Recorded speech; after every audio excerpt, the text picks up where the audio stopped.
केंद्रीय मंत्री मनोहर लाल और भूपेंद्र यादव गुरुग्राम दौरे पर रहे।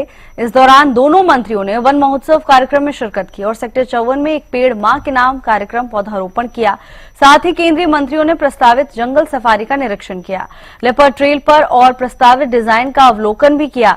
इस दौरान कैबिनेट मंत्री राव नरबीर भी साथ में मौजूद रहे। केंद्रीय मंत्री मनोहर लाल ने मीडिया से बातचीत कर विपक्ष पर निशाना साधा और गुरुग्राम में जल भराव की स्थिति को लेकर बयान दिया।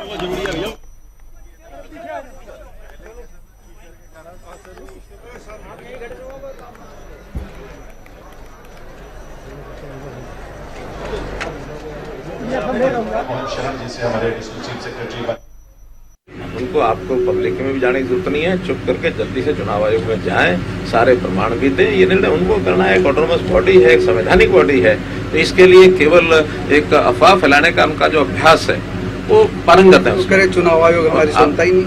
वो आखिर जब वो देंगे लिख करके, अपने वकीलों के माध्यम से जाएंगे, लिख के देंगे, अपने आप सुनेंगे। ऐसा जाते ही थोड़ी सुन लेंगे, उसकी प्रक्रिया है। उस प्रक्रिया के माध्यम से उनको जाकर के बात करनी होती है और लोगों को कहना बताना होता है। लेकिन ये 2024 क्या, उससे पहले भी ऐसे ही बोलते थे, 19 में भी ऐसे ही बोलते थे, 29 में भी बोलेंगे। अभी 24 नहीं, ये 29 में भी ऐसे ही बोलेंगे। आखिर बिहार के अंदर आज हमारी जो मतदाता सूची है उसका जब रिवीजन हो रहा है, उसको एक प्रकार से ठीक किया जा रहा है, रेक्टिफाई किया जा रहा है। और ये काम पहली बार नहीं हो रहा है, 20 साल पहले भी हुआ था, 2004 में भी हुआ था, और मैं कह रहा हूँ ये 2045 में फिर होगा। तो इसलिए हर बार, क्योंकि ये प्रक्रिया है सामान्य कि कोई गलत टाइप के अगर ऐसे बन गए हैं वोटर, तो उनको एक बार ठीक से थोरो जांच की जाए, उसको बाहर किया जाए।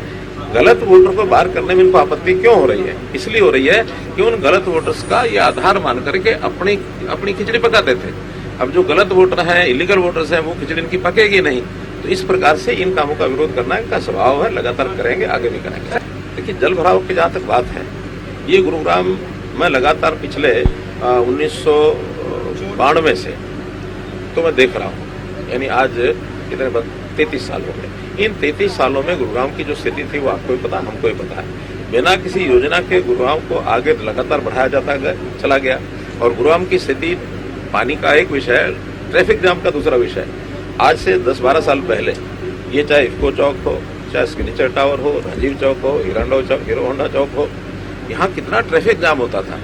2-2 घंटे निकल नहीं पाते थे। मेरे भूपेंद्र जी उस समय यहाँ वकील होते थे, वकालत करते थे। तो वकालत करते हुए गुड़गांव कोर्ट में जब जाते थे तो इन्हीं को घंटा 2 घंटे वहाँ यानी रुके रहना पड़ता था। आज हम वहाँ से जब निकले तो कोई ट्रैफिक जाम होता नहीं।